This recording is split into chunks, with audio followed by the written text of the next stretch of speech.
itu kalau nangani orang kesurupan itu gimana gitu maksudnya. Itu kan sering banget nih orang katanya terjadi kesurupan. Orang yang nggak ngerti tentang ilmu supranatural itu harus gimana sih menyikapi kesurupan gitu loh. Adalah tidak satupun metode itu pasti bisa digunakan untuk menyembuhkan orang kesurupan, itu nggak pasti loh. Banyak metode gitu loh. Jadi bahkan nanti metode yang saya kasih ini mungkin bisa jadi juga nggak cocok gitu loh. Karena situasi kondisi itu beda-beda. Terus lagi nggak semuanya ketika kita paling sering nih yang lihat orang teriak-teriak gitu ya, teriak-teriak terus bertingkah aneh gitu padahal orangnya nggak apa-apa. Kita ngomongnya kesurupan kan gitu ya. Paling sering nih yang terjadi kayak di sekolahan ya, saya sendiri kan ngajar di sekolahan tuh sering banget nangani orang anak kesurupan dulunya kayak gitu. Bentar-bentar oh ini kesurupan, jerit-jerit lagi upacara, jerit-jerit terus di rumah ada orang. Dan yang uniknya yang paling sering kesurupan perempuan, itu paling unik. Jarang banget loh orang laki-laki kesurupan. Kenapa? Gitu ya, maksudnya kenapa sih harus perempuan yang sering kesurupan? Kenapa bukan laki-laki? Laki-laki ada tapi jarang. Karena itu tadi secara mental laki-laki itu lebih kuat, lebih realistis, lebih logis. Jadi nggak gampang terlarut. Beda dengan perempuan yang menggunakan perasaan. Perasaan itu sangat berkaitan dengan mental itu menjadi down atau tidaknya dari perasaan itu. Makanya perempuan paling banyak terjadi kesurupan. Nah, itu paling banyak loh. Saya nangani kesurupan itu 90% pasti perempuan, jarang laki-laki. Nah, di samping itu tidak semuanya. Kalau kita ini hati-hati, makanya kalau ngelihat orang itu, oh ini kesurupan, belum tentu kesurupan, betul ya. Saya sering nangani bahwa tidak semuanya hal seperti itu adalah kesurupan. Ada yang disebut dengan namanya histeria. Histeria itu histeris ya, teriak-teriak ini. Jadi ada orang perempuan atau laki itu teriak-teriak sampai nangis gitu, wah kejang-kejang gitu ya, melotot matanya. Itu kita, oh ini kesurupan, belum tentu. Ada ciri-cirinya ya, ciri-cirinya biasanya gini. Saya yang selama ini nangani orang kesurupan, kalau orang kesurupan itu yang dimasuki makhluk halus dengan histeria itu ada perbedaannya, walaupun ini tidak jadi patokan loh ya. Nanti kalau sampean ini mau lihat dulu. Kalau yang kerasukan ini nangis, contohnya nangis teriak-teriak sampai keluar air mata, jangan ngomong kesurupan loh, itu histeria. Jadi teriak-teriak nangis gitu ya, nangis teriak terus pokoknya kayak dia tuh marah gitu ya. Itu bisa jadi itu karena histeria. Apa sih histeria? Histeria itu karena ungkapan yang histeris gitu loh, histeris. Belum tentu itu kesurupan. Saya tuh sering banget nangani anak-anak yang kesurupan teriak-teriak nangis sampai keluar air matanya. Saya bilang tak tapok, kamu itu nggak kesurupan kok, kamu bangun tak gitu. Kamu ini ada masalah apa? Paling banyak histeria itu karena memendam masalah. Itu tadi yang dibilang orang ahli psikologis bahwa orang kesurupan sebetulnya ada gangguan kejiwaan, depresi terus stres sesaat terus emosional. Bener orang psikologis, bener orang supranatural kadang nggak paham tentang itu ya. Tapi orang supranatural juga kadang benar. Kenapa? Orang yang sedang histeria seperti itu gampang didekati jin. Itu makanya ada perbedaannya. Jadi orang ahli kejiwaan melihat itu adalah gangguan kejiwaan mental, orang supranatural melihat itu jin. Padahal yang dilihat sama sebetulnya. Orang supranatural melihat, oh ini dideketin ini. Biasanya memang iya benar, orang histeria itu biasanya dideketi karena apa? Dia lost control, akan terbuka sendi-sendi pikirannya kosong, sehingga terus kejiwaannya ini emosional, itu gampang banget dimasukin. Disitulah letak ada hubungannya antara histeria dengan kesurupan. Tapi tidak semua orang histeria itu kesurupan. Gitu loh. Orang histeria itu alam bawah sadarnya yang bekerja. Kesadarannya hilang, tapi alam bawah sadarnya kerja. Nah, jadi ciri khasnya nih, ciri khas. Kalau sampai jerit-jerit kok nangis apalagi sampai keluar air mata, udah jangan langsung itu kesurupan, enggak, itu histeria. Nah, terus kalau yang kesurupan gimana? Biasanya kesurupan itu enggak pecicilan. Kesurupan itu biasanya kalau yang kita orang ahli, maksudnya yang ngerti tentang bisa nerawang kayak gitu, bisa melihat hal-hal gaib atau bisa merasakan, itu sudah kelihatan dari hawanya, pandangannya orang yang kesurupan dengan itu, matanya punya energi. Matanya itu ada yang ngelihat kita itu udah beda yang dilihat gitu loh. Dia juga mungkin bisa tegang ototnya, terus punggung ini biasanya panas. Kalau kita deketin panas badannya gitu loh. Badannya panas. Terus dia tuh kadang nggak pecicilan teriak itu nggak kadang, justru malah kadang diem gitu ya. Karena jin di dalamnya itu kadang bingung ya. Bingung hanya menguasai, jangan dia mau menguasai otaknya itu bingung. Tapi ada juga orang kesurupan, jinnya juga marah, ada gitu loh. Tapi yang perlu diwaspadai adalah biasanya jarang sekali orang kesurupan teriak-teriak sambil nangis-nangis, itu jarang, bukannya nggak ada, jarang. Jadi kalau mau lihat ciri-ciri yang sebenarnya kesurupan itu kemasukan jin atau tidak, ya memang harus orang itu ngerti, maksudnya itu harus punya kepekaan. Kalau nggak punya kepekaan, ngira-ngira ya susah juga gitu loh. Terus gimana gitu, maksudnya kalau orang awam itu gimana sih nangani kalau ketemu seperti itu gitu ya. Kalau kita ngelihat orang kesurupan, pasti yang ditanya, Pak, ayat apa sih Pak yang dibacain gitu kan, mesti kan ayat apa yang dibacain untuk ngusir setan, ngusir jin dan sebagainya. Saya kadang bilang ya kalau orang konsultasi, loh itu kesurupan apa bukan gitu loh. Ini bukan masalah bacaan loh kesurupan. Sampean itu mau baca Fatihah, membaca Falak Binas, mau baca ayat kursi, fasih, lawang jin itu kadang ada yang lebih pintar kok gitu loh. Dibacain bukannya malah berhenti, malah dia itu ngikutin kan gitu, malah nggak bisa ngajarin. Nah ini kan menjadikan down itu loh. Nah, jadi kadang orang itu terfokus pada, Pak, apa sih bacaan ayat Quran yang bisa untuk mengusir jin orang kesurupan gitu. Itu nggak ada patokannya. Syarat agar kita itu bisa mengobati itu, pertama adalah percaya diri dulu. Harus percaya diri kalau mau ngadepin itu, harus punya kepercayaan, yakin, terus kemudian berani gitu loh. Tapi kalau ragu-ragu, nggak percaya, mau baca apa aja nggak mempan. Ya, contohnya gini. Bola itu siapa sih nggak bisa nendang bola gitu kan, orang bodoh aja bisa nendang bola, tapi suruh main bola, ngecek bola, belum tentu bisa kalau bukan ahlinya.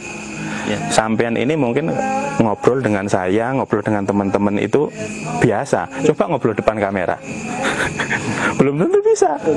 Contoh lagi, kalau kita itu biasanya zaman sekolah kita ngobrol dengan teman-teman biasa, suruh ngerangin pelajaran di depan temannya sendiri aja grogi.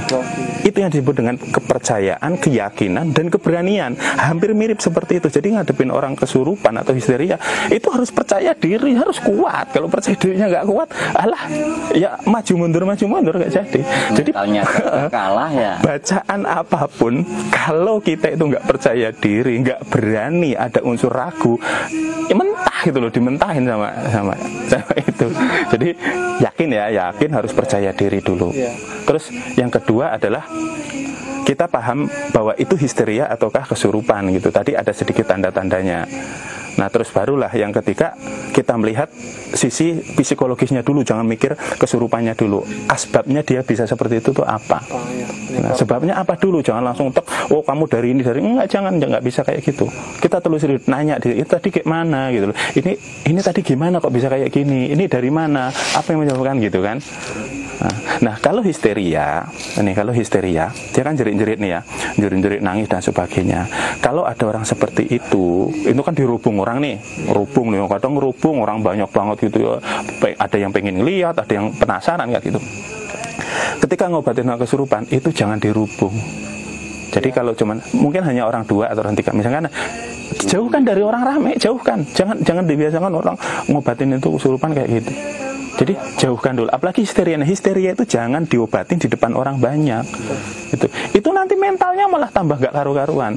Jadi misalkan di rumah ini taruh di tempat yang luas, orang-orang suruh pergi, udah pergi, kita yang nangani, ditanya. Kalau histeria tadi nangis ada ciri-cirinya, langsung kita bilang, Mbak, Amit sampean itu enggak, misalkan Mbak, Mas, sampean itu enggak kesurupan loh, coba cerita ada apa sampean, punya masalah apa, insya Allah nanti dia akan mulai ngedon. Kenapa? Udah nggak ada orang yang tinggal dia berdua. Ini saya sering banget nangani orang yang histeria kayak gini, orang robong tak suruh pergi semua, pergi nggak usah, biar saya aja nangani sama keluarganya, 1 orang saja. Tunggu, udah tak tenangin, tak bilangin sampean tuh nggak kesurupan, tolong Amit jangan bohongin saya, sampean tuh nggak kesurupan. Saya bilang, coba sampean cerita punya masalah apa. Baru nanti dia diem, kadang misek-misek gitu ya, dia diem, mungkin dia ngerasa mau cerita nggak bisa. Berarti kita berarti ada masalah nih, kayak gitu loh. Udah nanti ditenangin. Nah, metode menenangkan ini juga beda-beda orangnya. Kita harus tahu ilmu kejiwaan itu tadi. Jadi kalau ada orang kesurupan histeria, jangan dirubung lah. Ya. Awalnya panas Pak ya. Iya, awalnya apalagi gini, ada orang itu karena histeria, sebetulnya dia mau sadar dilihat banyak orang malu gitu loh, malu, akhirnya ya udah diterusin aja histerianya gitu loh. Atau kadang dia sadar ngeliat banyak orang terus diem aja, dia mau bangun mau ini malu kan, akhirnya diem aja sampai lama karena orang masih ngumpul. Jadi kalau itu tadi ya, untuk yang awam, tolong kalau ada orang kesurupan jangan dirubung, ajak ke tempat yang hanya mungkin 2 orang antara yang dikenal dengan itu, ditenangkan dulu. Nah, tapi kalau yang benar-benar kesurupan, kita yakin ini kesurupan dan sebagainya, ya bacaan apa sih yang harus dibacain? Itu tadi, jangan langsung dibacain, tenangkan dulu. Ya, kalau saya biasanya orang kesurupan itu tatap dulu matanya, tatapan mata dulu gitu. Tapi kalau orang itu benar kesurupan, matanya kan ada energinya, ya kita harus siap gitu loh, harus siap. Saya hanya tahan napas, hanya baca Fatihah. Mungkin kalau ini baca ayat kursi sambil melihat matanya gitu. Tetap kalau dia itu nanti lama-lama pudar ya gitu loh, maksudnya pudar karena kita yakin kuat gitu loh nangani. Ya, kalau dia yakin terus, ya saya nggak langsung baca, saya bilang maunya apa, kayak gitu. Kamu lo maunya apa gitu. Dan nantang-nantang gitu. Nah, ini tadi kalau kita tadi tetap nggak punya kepekaan, nggak bisa narik, nggak bisa melihat di mana posisinya, ya bacain gitu tadi, mulai dari Fatihah, surat An-Nas, Al-Falaq, ayat kursi, diulang-ulang. Kalau perlu bawa misalkan apa sih kayu kecil, dipukul gitu loh, ya dipukul entah kakinya, tapi jangan kuat-kuat gitu loh. Sambil membaca itu ya dipukul-pukul. Biasanya kalau dia kita ini apa? Kalau dia kesurupan, dia dipukul pelan aja udah kesakitan gitu loh, dipukul pelan aja kesakitan, padahal jempolnya aja dipencet gitu ya, tek gitu, dipencet aja, jangan kuat-kuat, sambil dibacain gitu ya. Biasanya dia kerasa gitu loh kalau dia ada jinnya. Tapi kalau histeria body kayak gitu nggak ngaruh, nggak ngaruh karena mental itu tadi. Nah terus yang kesurupan lagi, kalau sudah dibacain ya bisa. Nah ini ada lagi metode adalah menggunakan air, diruqyah pakai air. Ruqyah banyak, metodenya banyak banget. Ruqyah mana yang mau dipakai terserah. Tapi saya biasanya sering menyarankan gini. Ambil air putih, enggak air biasa gitu ya, air matang, air biasa, dikasih garam. Garam itu paling setengah sendok. Kita wudu dulu, kita sucikan dulu, baru air itu dibacakan Fatihah 3 kali, Qul huwallahu 3 kali, Al-Falaq 3 kali, An-Nas 3 kali, ayat kursi 3 kali, kemudian dibacakan. Kalau sudah dibacakan, yang penting ketika kita baca yakin meminta pertolongan kepada ya Allah, aku minta pertolonganmu dengan lantaran air ini untuk kesembuhan. Hanya itu. Akhirnya apa? Paksakan dia untuk meminumnya. Paksa, suruh minum. Kalau nggak mau minum, ambil cipratin ke mukanya atau guyurkan ke badannya. Kalau itu ada jin, harusnya kerasa dia. Ngaruh ya. Kadang ada begini, kita baru megang airnya saja, dia udah, mendek, awas kamu jangan itu udah kerasa dia gitu, udah kerasa. Tapi kalau histeria nggak ngaruh, di kayak gitu tuh diem aja, itu tuh histeria. Tapi kalau ada jinnya itu biasanya langsung respon dia. Nah jadi paksa itu tadi diminumkan dia terus. Nah kalau yang sudah ada kepekaan sedikit, kalau dia posisinya tertidur gitu ya, dipaksa untuk duduk, paksa dulu dipegangin ya, misalkan 2 orang, 3 orang. Nah biasakan adalah dari perut. Perut ini adalah paling banyak tempat, karena kotor, jin itu paling suka di perut, paling suka di perut. Nah kita ajarkan untuk melakukan penarikan. Jadi yakin dari punggung ke bawah ini ya, ditepuk-tepuk. Kalau kita punya kepekaan nanti kita tahu sendiri, oh ini sebelah sini ini panas nih, ini panas banget nih, berarti di sini gitu. Atau tetap di punggungnya sebelah mana gitu, oh ini paling panas di ini biasanya di situ tempatnya. Jadi kita sambil baca, kita punya keyakinan ya, kenapa? Atau enggak, lalu bingung bacaannya apa, sholawat. Allahumma sholli ala. Yakin bahwasanya kita itu seperti memegang benda itu. Sambil di hati Allahumma sholli ala, Allahumma sholli ala, yang yakin bahwasanya kita memegang. Tarik pelan-pelan, terus arahkan ke sini, ke leher. Terus tujuannya apa nanti? Untuk membuangnya gitu loh. Nanti kalau sudah nyampe leher, belakang kepala baru tekan Allahu Akbar. Ulangi terus sambil tepuk-tepuk gitu, tepuk-tepuk. Nah, kalau dia sedikit sudah agak sadar, saya nyaranin gini, harus dimuntahkan. Harus dimuntahkan, yang di dalam itu harus dimuntahkan. Caranya gimana? Ketika sudah mulai sedikit agak sadar, ayo tak bantu. Tarik nafas. Nanti kamu sembuh kok. tarik napas gitu ya, dia tarik napas, suruh tahan dulu di perut. Kita hitung sampai 1, 2, 3. Nanti kalau tangan saya mulai ke kepala, nanti buang ya, suruh hentak yang kuat. Jadi kita tek, dia suruh nahan. Kita harus tersugesti ke dia, ayo nih tak bantu, tak tarik dari dalam perut kamu ke atas, ayo buang, plok gitu, gitu, ulangi terus. Itu biasanya muntah nanti. Iya.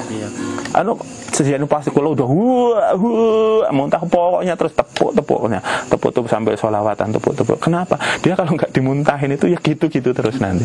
Jadi jin itu paling banyak itu di perut. Terus nanti ke arah dada, terus ke punggung, terus ke leher di sini. Makanya dia kadang berat, harus melakukan itu. Dan ini kalau bisa memang harus dengan keyakinan. Jadi metode saya ini kayak gini juga belum tentu nanti orang langsung dipraktekin, jadi belum tentu. Iya, harus sering latihan.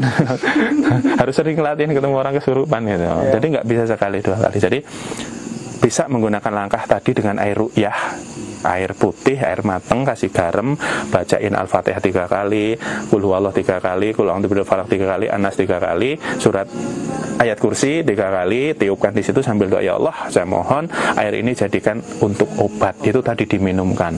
Yang bagus diminum, karena apa? Nanti dia reaksi di perut gitu. Nah itu nanti ketika suruh muntahin itu kan kebawa nanti. Jadi saya pernah ngobatin orang. Jadi itu metode saya biasanya melakukan pengobatan orang-orang yang histeria dengan kesurupan. Jadi kalau histeria saya nggak menggunakan metode kesurupan, saya hanya melakukan pendekatan emosional, ada apa masalah apa, baru nanti saya sugestikan, ya udah kamu sembuh kok, ikuti saya ya, pakai gurah nafas tadi. Walaupun itu histeria, karena apa?